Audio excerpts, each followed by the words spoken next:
오늘 우리에게 주시는 말씀은 출애굽기 34장 29절로부터 35절의 말씀과 누가복음 9장 28절로부터 36절의 말씀입니다. 우리 구약의 말씀 한 절씩 교독하십니다. 제가 먼저 봉독합니다. 모세가 그 증거의 두 판을 모세의 손에 들고 시내산에서 내려오니 그 산에서 내려올 때에 모세는 자기가 여호와와 말하였으므로 말미암아 얼굴 피부에 광채가 나나 깨닫지 못하였더라. 아론과 온 이스라엘 자손이 모세를 볼 때 모세의 피부에 광채가 남을 보고 그에게 가까이 하기를 두려워하더니 모세가 그들을 부르매 아론과 회중의 모든 어른이 모세에게로 오고 모세가 그들과 말하니 그 후에야 온 이스라엘 자손이 가까이 오는지라.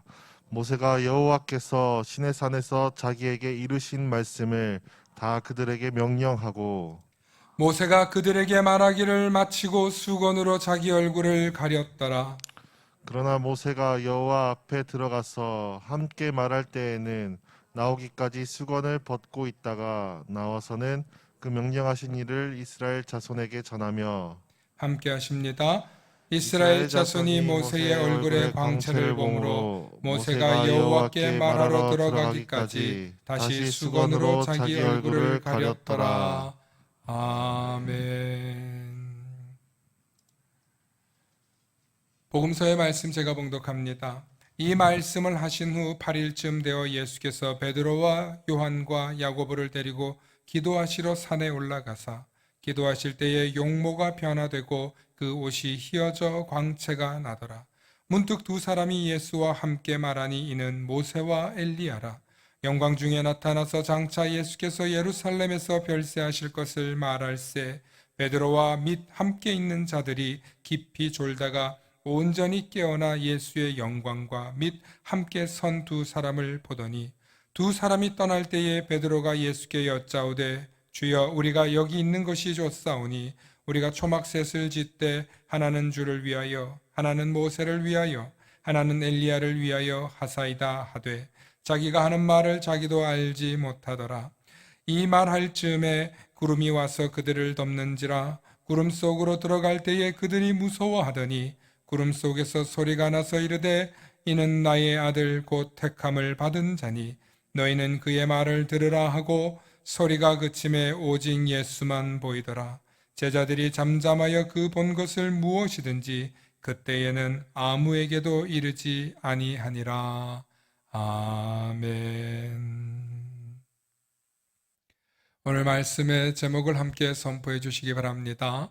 하나님이 세우시는 영적 지도자. 오늘도 이 말씀을 통하여서 하나님의 크신 은혜와 위로와 소망이 있으시기를 축원합니다. 할렐루야. 우리는 모두 다 복된 사람들입니다. 축복의 사람 곁에는 축복의 사람이 있고 감사하는 사람 곁에는 감사의 사람이 찾아옵니다. 날마다 축복의 사람, 감사의 사람 되시길 소망합니다. 아멘. 이 시간에는 3.1절 기념 예배로 여러분 영상 한 편을 보도록 하겠습니다. 3.1 독립운동은 그 역사적 중요성에도 불구하고 관련 공식 통계조차 없는 실정이었는데요. 당시 만세 시위의 전개 과정을 담은 세세한 기록이 100년 만에 데이터로 복원됐습니다.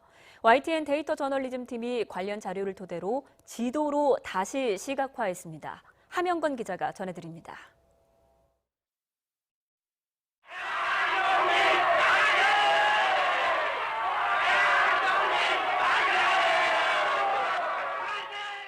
대한 독립을 외치며 거리로 뛰쳐나온 3.1 만세 물결은 걷잡을 수 없었습니다. 처음엔 종교인과 학생이 주도했던 만세운동은 지역 주민이 대거 합류하며 그 열기를 더했습니다. 경기도 장안면 우정읍 일대에서는 주민 총 2,000명이 참여해 새벽부터 저녁까지 장소를 7곳으로 옮겨가면서 만세 시위를 이어갔습니다. 당황한 일제는 닥치는 대로 지역 민가에 불을 지르는 보복을 했습니다. 뜨거웠던 그 만세운동의 현장은 지금은 자취를 찾아보기 어려울 정도로 변했습니다. 주민들이 모여 만세 시위를 결의했던 교회는 다른 위치에 복원되었고 만세 시위의 절정을 이뤘던 일본 경찰 주재소 자리는 지금 한 초등학교 운동장으로 쓰이고 있습니다. 네, 이처럼 시골 장터와 부락 등 곳곳에서 진행됐던 100년 전의 그 치열했던 만세 현장을 데이터로 다시 복원했습니다. 국사편찬위원회가 임시정부 문헌과 사료, 일제 판결문과 조서 등을 총망라해 작성한 자료를 기반으로 YTN 데이터 저널리즘 팀이 다시 시각화해봤는데요.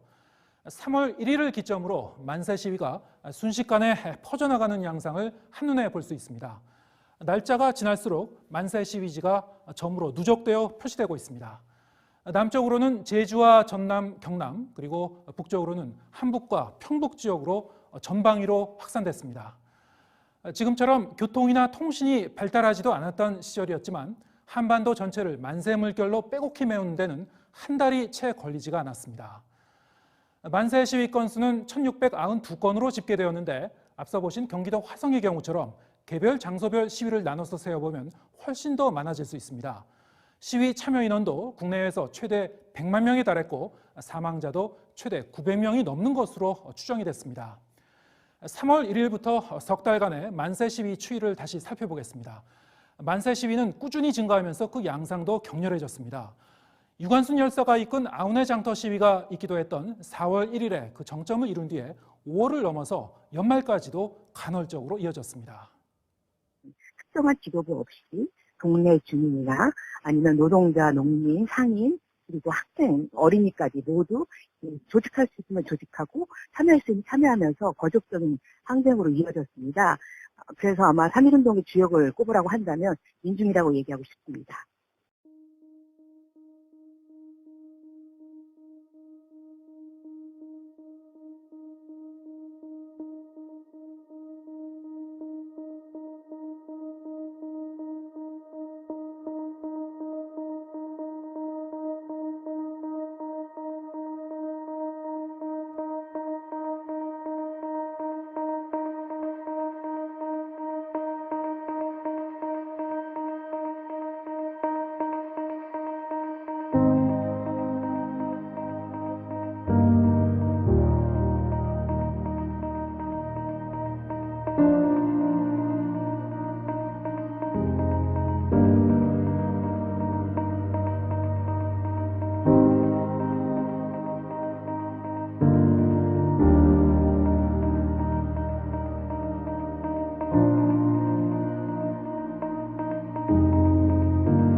오늘 제가 조금 흥분할 수도 있습니다. 조금 이렇게 가열차게 열변을 토할 수도 있습니다. 그 이유는 오늘이 3.1절 기념 주일이기도 하기 때문입니다. 나라가 독립해서 우리가 자유롭게 인정받고 전 세계의 대한민국 여권이 하나의 가치가 되고 있는 그런 시대를 살고 있습니다. 이 얼마나 우리가 아름다운 조국, 또 놀라운 하나님의 축복을 누리는 나라 속에서 살고 있는지 감사하길 소망합니다. 오늘 이 시간 여러분들 정말 마음 같아서는 대한독립 만세를 막 외치고 싶은데 한번 해볼까요? 우리 한번 좀 큰 소리까지는 아니더라도 우리 한번 해봅시다. 대한독립 만세! 대한독립 만세! 한 번 더 대한독립 만세! 아멘. 여러분 며칠 전에 우크라이나가 침공을 당했습니다.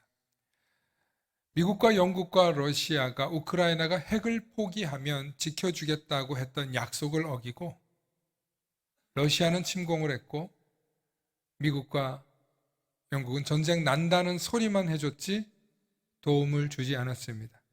그리고 뒤늦게 지금 돕는다고 얘기합니다. 왜 그들은 재빨리 도와주지 않았고 그들이 협약했고 약정했던 문서는 종이 조각 취급했을까요? 그 이유는 자국의 이익 때문이었습니다. 영국은 영국대로 러시아의 유럽의 가스관을 포기할 수 없었고 미국은 미국대로 침공했다가는 중국과 북한과 주변 나라들과의 치열한 전쟁 아비규환이 될 것이 뻔하기 때문에 뛰어들지 못했고 러시아라고 하는 나라는 세계 2강이라는 강대국이고 군사력이 어마어마합니다. 여러분 잠깐 한번 저는 군 장교 출신이고 군대에 대해서 잘 아는 사람입니다. 비록 전역했지만 그 피는 아직도 남아있나 봐요. 그래서 군대에 대해서도 조금 알아요. 여러분들께 좀 알려드리고 싶은 화면 자료가 있습니다. 방송으로도 보여주시기 바랍니다. 2012년에 러시아의 군인은 8만 명 정도밖에 없었습니다. 그런데 지금은요, 화면을 넘겨주시기 바랍니다. 지금 러시아는 90만 명입니다. 저희보다도 더 많습니다. 그런데 러시아가 아주 정밀 무기가 있는 것은 아닙니다. 지금도 우크라이나에 있는 키예프를 바로 점령하지 못하는 건 미국과 같이 탁월한 무기가 있는 게 아니고 재래식 무기들 위주가 있기 때문에 그렇습니다. 물론 과거보다는 나아졌지만. 그런데 지금 2020년 군사 현황을 보면 러시아가 이제 중국 다음으로 강력한 군대를 가지고 있다고 볼 수 있습니다. 네, 이제 다시 저를 보여주십시오. 여러분 제가 여러분들을 두렵게 하고 겁주려고 이런 것을 보는 게 아니라 10년 동안 세계 주변, 특히 이 동북아 군비의 준비가 많이 달라졌습니다. 물론 대한민국은 바로 위에 북한을 대치해야 되기 때문에 언제나 삼엄한 경비를 유지하고 있고 또 우리 군인들이 매우 우수한 기술력과 똑똑한 군인들이 있습니다. 그렇기 때문에 우리나라가 자주 독립, 자주 국방이 불가능한 나라는 아니지만 주변의 강대국들이 너무 많다는 것입니다. 그리고 이 동북아 지역과 아시아의 허브 역할을 하는 이 한반도의 남한이 대한민국이 이렇게 부강하게 급성장할 수 있었던 것은 철저히 하나님의 계획과 섭리하심인 줄로 믿습니다. 그런데 이 하나님과 계획 속에서 우리 그리스도인들과 교회가 하나님의 뜻과 의를 바라보지 않고 세상의 풍요로운 나라가 되기만을 바라고 무슨 하와이 같이 관광지처럼 무슨 그러니까 놀자 이런 쿵짝거리는 나라가 되기를 바라면 이 나라의 앞날은 언제든지 집어삼킴을 당할 수밖에 없는 그런 나라라는 것입니다. 그리고 매우 강대국들이 집어삼키고 싶은 아주 좋은 요충지예요. 너무너무 좋은 땅이에요. 이 너무너무 좋은 땅에서 살고 있기 때문에 우리가 성장도 했지만 동시에 위기도 늘 도사리고 있다는 사실을 잊지 마시기 바랍니다.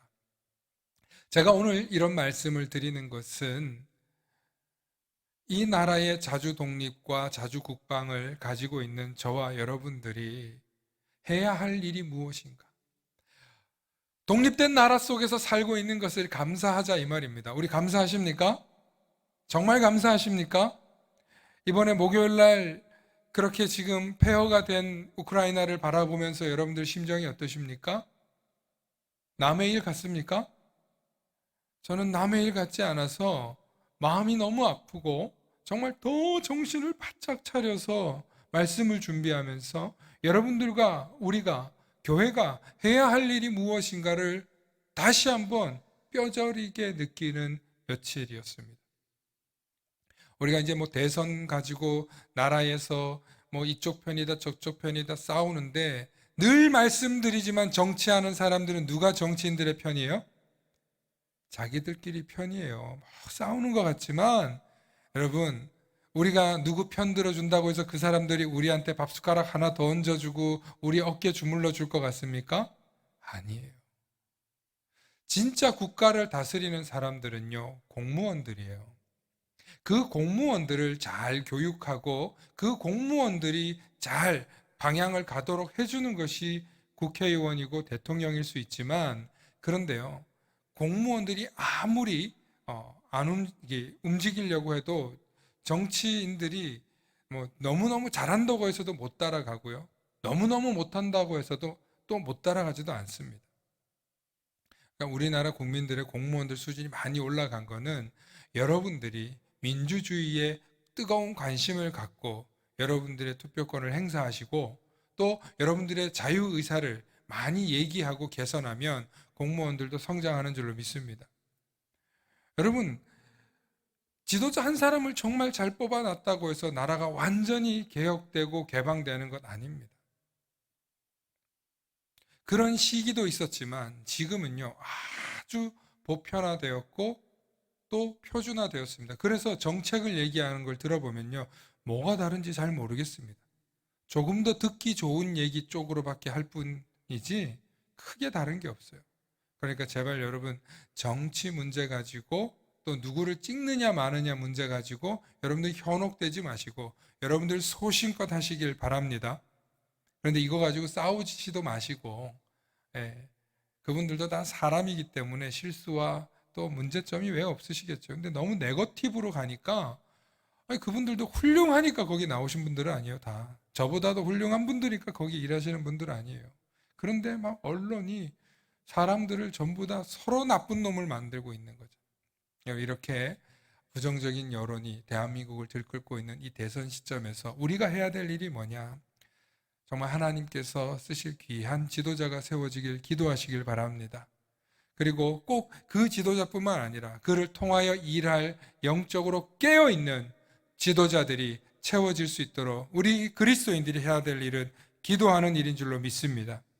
싸우고 비방하는 게 아니라 기도하시길 바랍니다. 이 나라와 이 민족이 정말 감사한 것은 위기 때마다 고비 때마다 이 나라를 이끌어주는 또 영적인 지도자들이 있었습니다. 그런 영적인 지도자들이 계셨기 때문에 교회를 통해서 이 나라의 무수한 일꾼들이 세워졌습니다. 그 일을 누가 했습니까? 교회가 했습니다. 오늘 독립운동 영상을 보셨지만 제일 먼저 나온 영상 중에 어떤 집이 나왔죠? 교회가 나왔습니다. 여러분, 방금 보신 그 장면의 교회가 바로 이 대한민국에 처음으로 세워진 교회들의 모습이었습니다. 선교사들이 말을 타고 복음을 전하러 다니면 복음을 받아들이고 세례를 받은 그 사람들이 자기 집을 내어드리고, 그것이 최초의 교회가 되어서 자기 집을 안방을 내어드렸다가 나중에는 집을 내어드리고, 나중에는 그 교회의 성도들이 함께 토담을 쌓아서 교회를 세우고 만들고 한 그런 집이에요. 여러분들 잘 모르시겠지만 우리 홍현택 성도님 할머니 집안이 그런 집안이에요. 그죠? 네. 대표적인 혜성교회가 그런 교회인데, 자기 집을 내어드리고 그 집에서 시작된 교회가 그 마을에, 여러분 군산에 혜성교회라는 교회를 가보면요, 논 한가운데 교회 하나 있어요. 저는 지나가다가 와, 저기 교회가 있네 하고 되게 신기했었어요. 전혀 모르던 교회인데 가보니까 그 교회가 그냥 시골에서 복음을 받아들인 한 가정에서 그곳에서 예배를 드리기 시작하면서부터 그 교회가 점점 시작되는데, 처음에는 아주 작은 토담집 같은 데서 시작했다는 거예요.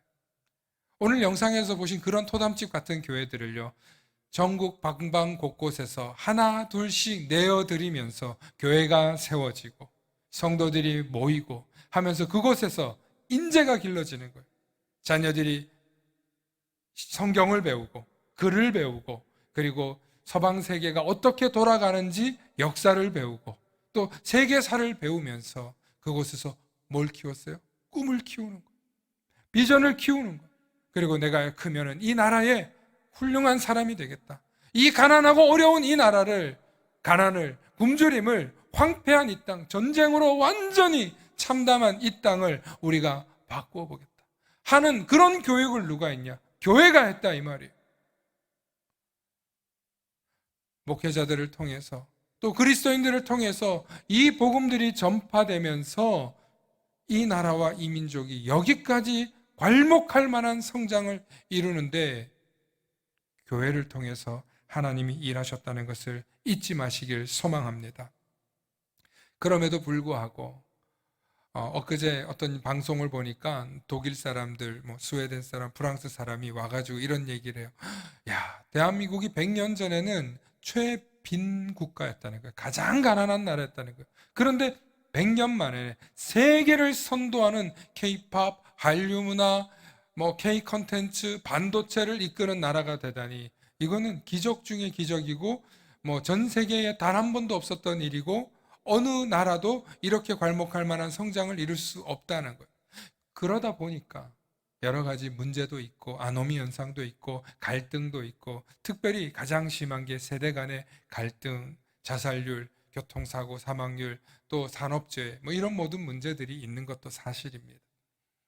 고도의 성장을 통해서 한국에 여러 가지 문제와 위기들이 있습니다. 그럴 때마다 또 그런 곳에 찾아가서 그들을 위로하고 달려가서 안아주고 감싸주고 손잡아주고 다시 일으켜주고, 우울증에 빠져있고 알코올 중독에 빠져있고 또 장애나 아픔을 당한 사람들을 찾아가서 소망을 주는 역할, 그런 기관, 사회복지의 어떤 틀을 마련했던 곳이 다 어디예요? 전부 다 교회라는 거예요. 여러분, 자부심을 가지시길 바랍니다. 그런데 세상 사람들이 이 코로나 통해서 왜 교회를 비난하고 야단치냐면, 이랬던 교회가 왜 세습을 하고, 이랬던 교회가 왜 풍요로움만 쫓아가고, 이랬던 교회가 왜 교회의 지도자들이 본을 솔선수범을 못하고 타락하시냐. 그래서 우리를 비판하는 거예요. 우리를 미워하는 게 아니에요. 여러분은 한국 사회에 많은 사람들이 교회와 교회의 지도자들을 존경합니다. 며칠 전에 또 이어령 전 장관이 돌아가셨는데, 이런 분들도 나중에 기독교인이 되셔서 얼마나 많은 사람들을 복음을 전하고 우리나라를, 문화를, 또 신앙을 굉장히 높은 수준으로 올려준 사람들입니다. 그렇기 때문에 교계의 수많은 지도자들이 여전히 교회를 통해서 세워졌고 또 성장했고 나아갔다는 자부심을 잊지 마시길 축원합니다. 그러므로 하나님께서 세우시는 교회의 영적인 지도자는 어디서 나오냐? 여전히 질문 한번 해보겠습니다. 하나님께서 세우시는 영적인 지도자가 어디서 나올까요? 첫 번째, 절에서 나온다. 두 번째, 신천지에서 나온다. 세 번째, 교회에서 나온다.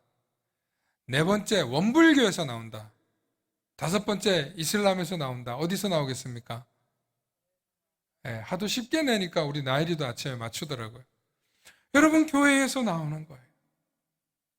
교회에서 나오는 거예요. 교회에서 길러냈고 교회에서 나왔습니다. 앞으로도 여전히 교회가 해야 할 일은 이 사회를 이끌어갈 영적인 지도자들을 세우는 일을 우리가 잊지 말고 해야 한다는 것입니다. 제가 겁주려고 우크라이나 이야기하고 전쟁 얘기하는 게 아니에요. 여러분, 제가 유대인들 이야기 자주 하는데요. 유대인들은 남녀 모두 군대로 징집됩니다. 안 가면은 어떤 일정 금액의 군비를 내야 되고, 가게 되면 군복무를 하고, 그것도 3년씩이나 군복무를 하고, 제대를 하게 되면 이런 사람들 위주로 유대인들 기관이나 국가에 최고급 직장을 줘요. 여러분, 이런 일들을 하잖아요. 그런데 우리나라 지금 어떻게 하고 있어요? 대기업이나 귀족들이나 이런 사람들이 자기 자녀들 어떻게 하면 빼줄까 생각하고, 어떻게 하면 그 시간에 좀 놀게 할까 하고, 여러분, 그렇게 흥청망청 보내게 세월을 보내고, 또 그런 저 귀족들의 자녀들이 무슨 스포츠카다, 무슨 외제차다 이런 것 타면서 뭐 플렉스, 뭐 이렇게 자기를 뭐 뽐내는 그런 문화들을 이야기하고 있습니다. 여러분, 이렇게 되면 나라에 뭐가 들어요? 옛날 어른들이 이런 걸 보고 망조가 든다 그랬어요. 이렇게 망조가 들게 하면 안 돼요. 오늘 성경에 보니까 모세 이야기가 나와요. 여러분, 모세가 하나님의 십계명을 두 번째로 받아가지고 내려오는데 하나님과 함께 있었으므로 그 얼굴에 뭐가 나요? 빛이 난다 그랬어요.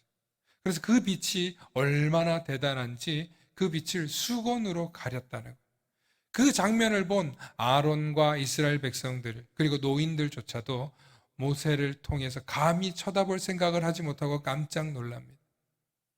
오늘 이 장면은 어떤 의미를 가지고 있냐면, 모세가 하나님이 세우신 영적인 지도자다라는 뜻입니다. 할렐루야.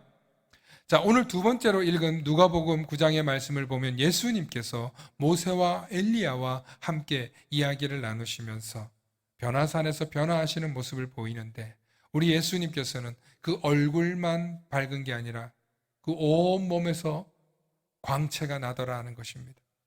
이 이야기는 뭐냐면, 예수 그리스도만이 이 세상의 길과 진리요 구원자요 생명이고 영적인 지도자라는 것을 상징적으로 보여주는 장면입니다. 그 말씀을 기록해 놓으신 목적은 예수 그리스도가 우리를 이끄시는 영적인 지도자이시며, 예수 그리스도만이 이 세상을 구원할 하나님의 아들이요 하나님의 영적 지도자로서 이 세상에 보내심을 받았다는 것을 우리에게 알리는, 하나님의 약속과 계시의 말씀을, 우리가 가야 할 길과 방향을 예수 그리스도를 통해서 배워라, 예수 그리스도를 통해서 오너라 하는 것을 알려주셨다는 것입니다. 저는 오늘 이 본문을 보면서 제가 깨달은 것은 단 하나예요. 이 세상을 이끌어갈 영적인 지도자가 오직 예수 그리스도의 복음 아래에서 나오는구나. 우리 한번 따라해 봅시다. 영적인 지도자는 교회에서 나온다. 교회는 영적인 지도자를 기르는 곳이다. 할렐루야. 그러므로 지금까지 한국교회의 눈부신 발전과 성장의 교회의 한 일은 지도자를 길러낸 일이었기 때문이라는 사실을 잊지 마시길 축원합니다. 성령은 자기 유익을 구하는 자에게 이끌어갈 지도력을 주지 않습니다. 성령은 하나님께서 원하시는 뜻과 의를 구하는 사람에게 영적인 지도력을 주십니다. 그러므로 하나님께서 복 주시는 분은 맞습니다. 하나님께서 우리를 형통케 하시는 분도 맞습니다. 그러나 하나님께서는 저와 여러분들을 통해서 이 어둠의 세상 속에 살고 있는 세상에 유일한 빛과 소망의 역할을 감당할 그리스도인 되길 바라고, 그리스도인들이 해야 할 일은 하나님의 복음의 빛을 비춰서 사람들을, 이 어둠의 영에 갇혀있는 사람들을 영적으로 눈을 뜨게 해서 구원의 길로 이끌어 주기를 하나님께서는 명령하셨고 바라신다는 것입니다. 바로 그런 자들에게 성령의 기름을 부으시고 성령의 역사도 임하시는 줄로 믿습니다. 그렇다면 우리는 어떻게 해야 영적인 지도자를 길러내는 교회가 될까? 그렇다면 우리는 어떻게 해야 영적인 지도자를 기르는 그리스도인이 될 수 있을까요? 함께 따라해 주시기 바랍니다. 하나님 우선주의로 살자. 아멘. 여러분, 우리가 첫 번째로 하나님 우선주의로 살아갈 것을 결단하시기 바랍니다. 해마다 송구영신 예배 때마다 또 어떤 특정한 일이 있을 때마다 그래, 하나님 우선으로 살아야지, 최우선 순위를 하나님으로 둬야지 해놓고 깜빡을 해놓고 잊어버려요. 그러나 다시 한번 오늘 3.1절 기념주일에 여러분들 하나님 우선주의로 살 것을 잊지 마시는 저와 여러분들 되시기를 축원합니다. 두 번째로 항상 신앙 중심적인 삶을 사셔야 됩니다. 여러분, 우리의 신앙 중심적인 삶이라는 게 무엇입니까? 우리의 말씀을 먼저 보고 아침에 일어나서 만나를 보고 큐티를 하고 또 식기도를 하고 또 잠들기 전에 기도하는 것. 여러분, 이 모든 게 다 신앙생활의 범주 안에 있는 것. 우리의 신앙 중심적인 삶을 살 때 그것을 보고 자라는 아이들이 어떻게 되냐? 하나님 중심적으로, 신앙 중심적으로 살아서 영적인 지도자로 자라날 기회를 얻게 되는 것입니다. 마지막으로 따라해 주시기 바랍니다. 교회가 최우선이 되는 삶을 선택하자. 그렇습니다. 교회가 최우선이 되는 삶을 선택하시기 바랍니다. 한국 교회가 교회를 몰랐어요. 복음을 몰랐어요. 그런데 복음을 듣자마자 그것을 받아들인 집안마다 최초로 교회를 세우고 최초로 교회를 위해서 헌신했던 가정, 집안이요, 얼마나 훌륭한 가문들이 됐는지 몰라요. 그 복은 말로 다 할 수 없어요. 어마어마한 축복을 받았어요, 그 집안들이. 여러분, 최우선으로, 교회가 최우선이 되는 삶을 선택하면 반드시 하나님께서 그 가정을 통해서 영적인 지도자를 세우시는 줄로 믿으시길 소망합니다. 한국교회가 이렇게 부흥하고 발전하고 성장할 수 있었던 것은, 그 모든 원동력은 하나님 우선주의, 신앙 중심주의, 교회를 최우선으로 선택하는 삶이 있었기 때문인 줄로 잊지 마시고, 그 삶을 향해서, 그 신앙을 향해서, 그 하나님을 향해서 나아가실 때 우리 교회와 또 여러분들이 영적인 지도자를 길러내시는 그런 교회와 성도들 되실 줄로 믿습니다. 그러므로 교회가 해야 할 일, 우리가 해야 할 일, 또 다음 세대와 나라와 민족을 위해 애국하고 또 세계를 위해서 해나갈 그리스도인이 해야 할 일은 영적인 지도자를 길러낸 일이신 줄로 잊지 마시고 늘 하나님 우선으로, 신앙 중심으로 교회를 최우선으로 살아가시는 저와 여러분들 되시길 축원합니다. 축원합니다.